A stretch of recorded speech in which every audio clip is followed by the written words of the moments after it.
Ito na ang bagong dynasty ni Curry. Natakot ang lahat. Tila masasaksihan na nga po natin mga kapatid ang pagbagsak ng dynasty ng Golden State Warriors. Kahit pa nga po nandyan pa rin at consistent pa rin ang ipinapakita ni Curry sa loob ng court. Tapos nadagdag pa nga po itong si Butler. Mukhang hindi pa rin nga po ito sapat at alam nga po yan ang pamunuan ng Warriors. Mukhang loaded na nga po ang Dubs kung stats ng bawat manlalaro ang titignan. Mukhang sila na ang mag-uuwi ng titulo. Pero nakita nga po nating lahat na hindi ganito ang nangyari last season. Kaya sa ayaw man o sa gusto ng mga fans na ibuhos na ang lahat ng Golden State. Pero tila eto na nga po ang mangyayari. Paano ba naman kasi mga kapatid, tila eto na nga po ang tatapal sa butas ng dynasty ng Warriors. Dito na nga po sila totodo. Kahit sino ba naman din kupunan kung etong manlalarong to ang makukuha, tiyak gagawin nila ang lahat para lang makuha nga ito, di ba? Di na nga po tayo magpapaligoy-ligoy pa. Ang tinutukoy nga po natin na magpapatuloy sa dynasty ng Warriors itong si Giannis Antetokounmpo. Pero take note nga po mga kapatid, hindi pa nga po ngayon mangyayari itong todo buhos na gagawin ng Dubs, kundi sa 2027 pa. Medyo malayo pa din, pero kaya nga rin po isa ang Warriors sa pinakamabisang team sa ligang to. Dahil dito sa future thinking style ng team na to, kailangan na rin marahil gawin ng mga imposible sa mata ng mga fans. Dahil kahit nga po si Curry at maging si Green nagkukumahog na rin sa pinaggagawa ng kanilang team. Bakit nga ba daw parang wala sa tama? At natanong rin nga po nila kung pareha nga ba daw silang nasa iisang goal sa kanilang gagawin sa ligang to. Dito nga po kahit maging ang mga fans nangamba rin dahil ang dalawang veterano na nga po mismo ang kumokompronta sa kanilang kupunan. Ngayon nga lamang rin po to nangyari at parang maging sila Curry at Green nangangamba na rin nga po na baka mabulilyaso o wala na sa ayos sa mga planong gustong gawin ng kanilang prangkisa. At least ngayon medyo nawala na rin ang pangamba ng mga fans na parang walang gustong gawing malaking move ang kanilang prangkisa.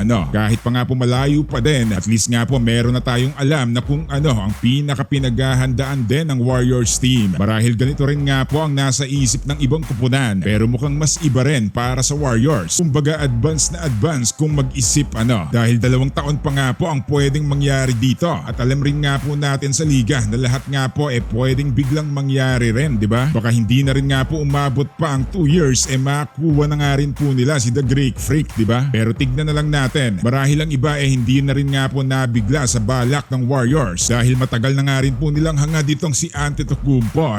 Samantala Lebron inayawan na ng LA, kawawa si Lolo. Nakakagulat naman to mga kapatid. Biglang bungad nga po ang ganitong klaseng balita para kay LeBron James. Halos napanganga na nga po ang lahat, lalo na mga solid fans ni LeBron. Hindi naman kasi din inaasahan na ganito ang gagawin sa kanya ng Lake Show. Animoy nagsawa na yata sila kay The King porket meron na silang Luka. Ito nga rin po ang matunog na plano ng Lakers nang kunin nila si Luka. Kaya ngayon nga po ang siste parang itsapuera na nga po talaga si Lolo. Akalain mo ang isang dekalibreng manlalaro at mukha pa ng liga tatratuhin ng ganito ng isang kupunan. Pero hindi nga rin po pipitsugin na team to sa NBA dahil sila nga po ang nangunguna o ang may pinakamalaking market o kita sa liga. Kaya kahit nga po maging si Lebron pa yan yakang-yakang nga po nilang pakawalan dahil medyo maedad na nga rin po si Lebron, di ba? Biruin mo ba naman mga kapatid, mukhang gaganahan pa nga po sanang maglaro si Lebron para sa Lakers. Pero mukhang ang LA na nga po ang mismong may ayaw sa kanya. Mukhang ang dating pinagtutulakan pa nga po ngayon si Lolo Bron nito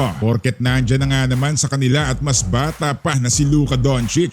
Mukhang matutulad rin yata at tila hindi rin ligtas si Lebron kahit pa nga po siya ang mukha ng liga. Para sa iba, lalo na nga po dito sa mga solid fans ni Lebron mukhang bastusan na nga daw ang ginagawa ng Lake Show sa kanya. Lantaran na ang desisyong ginagawa nila kay Lebron dahil alam nga rin po ng pamunuan na anytime na din pwedeng magretiro itong si Lebron. Lalo pat natupad na nga rin po ang hiling niya na makasama ang anak niyang si Bronny sa LA. Tila yun na nga rin po yata ang huling request ni Lolo Bron sa team na to dahil kitang-kita nga po kung paano siya barahin ngayon. Parang wala na ngang saysay si The King sa team ng LA. Hindi na nga po siya pinakikinggan at handang-handa na rin ang Lakers anytime kung lumisan man siya sa team nila. Nakakuha na nga po nila ang gusto nilang makuha kay Lebron. Kaya ngayon everything is business, ika nga. Marahil nagiging practical lang din naman siguro ang LA team sa kanya. Pero medyo harsh din yata ang ganitong trato, di ba? Matapos mapakinabangan ng gusto, magiging kagaya rin pala siya ng ibang manlalaro na parang baliw wala na lang dahil may edad na at yun nga at hindi na nila magagamit ng mahabang panahon. Medyo malungkot nga rin po ang ganito para sa mga manlalaro ng liga, ano?